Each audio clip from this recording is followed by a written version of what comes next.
guys. Okay, so you should have the notes from Ms. Howard on 8-6. We are going to fill those in together. Remember, I'm going to go faster because since we're on video, you can pause or rewind if you need to. This is the last section that will be on your quiz on Wednesday. So if you have any questions, make sure that you ask her. We are going to start solving rational equations. So far we have multiplied, we have divided, we added and subtracted, and now we're going to solve. And the steps for solving look similar to the ones for adding and subtracting, but they're slightly different. So make sure that you don't continually follow the rules that we learned before I left. We're going to change this a little bit because we're going to use the LCD not to combine fractions, but to cancel out fractions. All right? Remember, these rules will only work if it's an equation. The equation has to have an equal sign in it. Okay, we're going to be solving now, not simplifying. The goal is to simplify and to solve for the variable. That means at the end, we're going to have x equals some number. And we have to check that number just so you're aware and this to see if it works. Okay, so the steps for solving rational equations, the first step is to factor all the denominators, just like it is for adding and subtracting.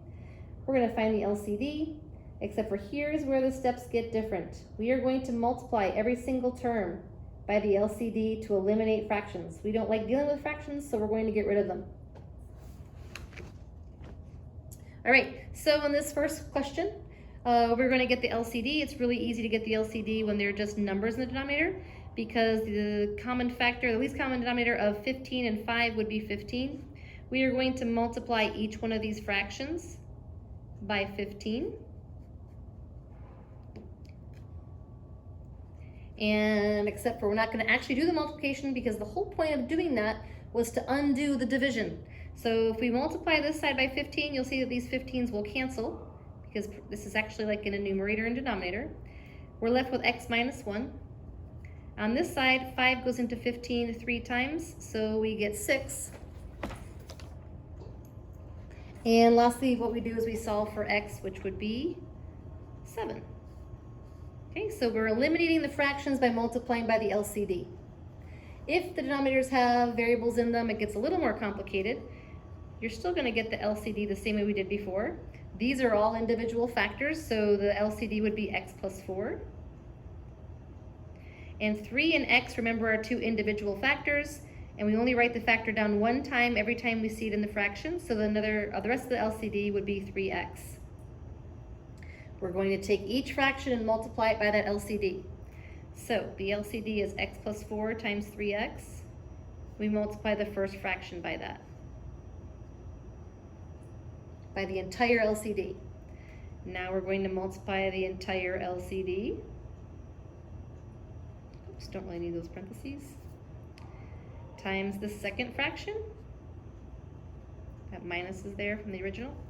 And then we're going to multiply the last fraction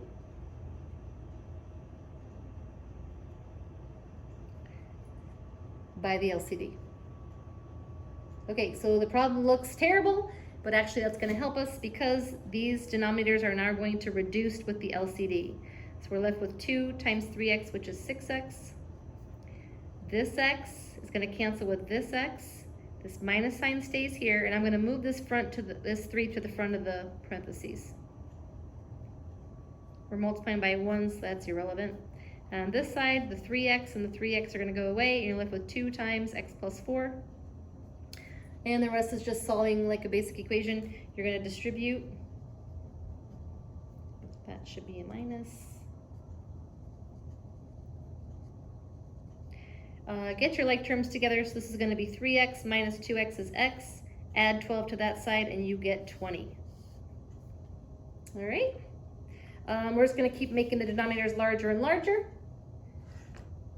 In order to get the common denominator in this problem, we have to factor the denominator. So this is going to factor into x plus 4 times x minus 2. So that will be our LCD.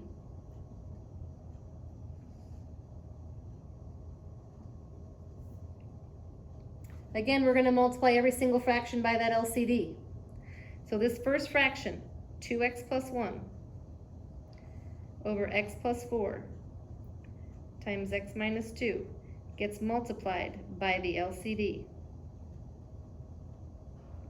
this next fraction, and I know eventually you guys are going to be writing all this because you're going to want to take a shortcut. But because I'm not here, I want to make sure I show all my steps. That whole fraction gets multiplied by the LCD, and this last fraction gets multiplied by the LCD. Remember, the whole point of doing that is so the denominators will go away. We don't want to deal with fractions. In this first fraction, the entire denominator cancels with the entire least common denominator, and we're left with 2x plus 1. In the second fraction, the x plus 4's cancel, and you're left with 2 times x minus 2. In the last fraction, the x minus 2's cancel, and you're left with x plus 4 times 1. Again, our problem just got a lot easier because all the denominators are now gone. We're going to distribute, collect like terms, subtract x and add 3 to that side. I get 3x. Oops, I changed my 4 to a 7. Sorry about that. That should be 4. I'm going to add 3 to that side and I get 7. So x equals 7/3. Again, if I'm going too fast, just pause it or rewind. Time to sharpen the pencil. All right, back side.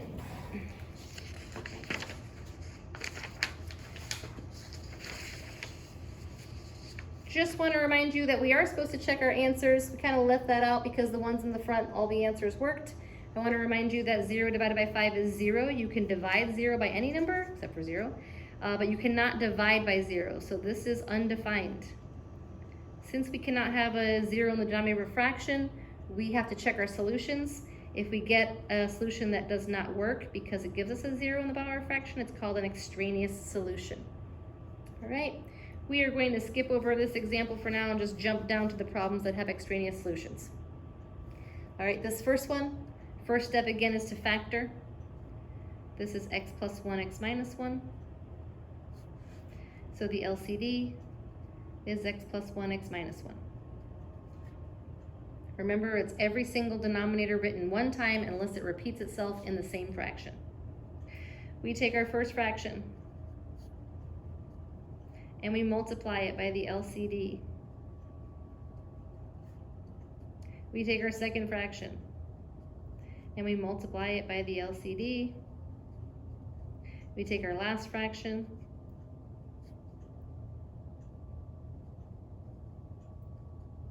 and multiply it by the LCD. Trying to make things cancel here. As you can see, a bunch of stuff's gonna get crossed out. X plus 1 goes away. X minus 1 goes away here. And here the whole entire denominator goes away with the least common denominator, you're just left with 2. Distribute. This gives us x minus 1. Subtract x, we get 2x. Add 3, we get 2. Divide both sides by 2, you get 1. However, when you check your answer, this 1, when I plug it back in up here, will make this denominator 0.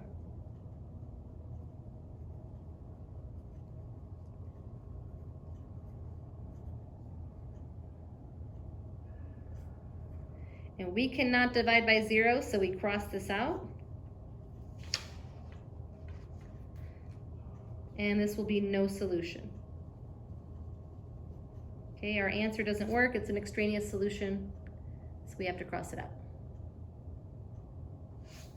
All right, last one. Again, we have to factor this denominator. This is going to be x plus 3 and x minus 1. So our LCD is actually the same thing. If you think about it ahead of time, you can see which numbers won't work. The numbers that make these factors equal to 0 are the numbers that can't work. So I'm going to just write those down in the beginning. X cannot equal, what will make this 0? -3. And 1 will make this 0. So those are the two numbers that we know if we get for answers cannot work. Again, we're going to multiply everything by the LCD. I'm going to squeeze the LCD up top here as a shortcut. So I'm multiplying this by x plus 3 times x minus 1. same here, and same here. Then you write down what doesn't cancel. X plus 3 and x plus 3 cancel. Don't forget this minus sign. X minus 1's cancel. And then x plus 3 has to stay in parentheses. And on this side, the whole entire thing cancels, and you're left with negative x squared minus 3x. Distribute. Minus x minus 3.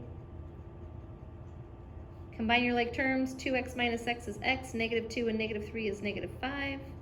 I know I'm talking fast. I'm trying to make this video short. Now I'm making mistakes. Set it equal to 0.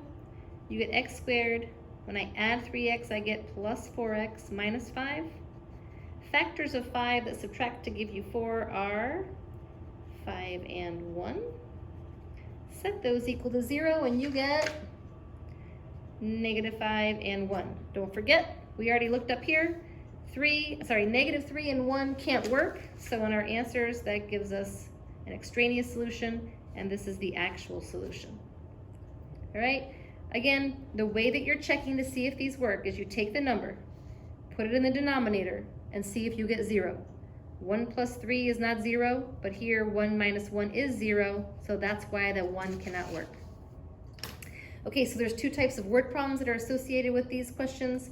I know you don't like word problems, but they're all set up the same way, so if you just follow the pattern, the first one's called a work problem, the second one's called a distance rate time question. The formula for the work problem is always time together over time alone for each individual has to equal 1 complete job.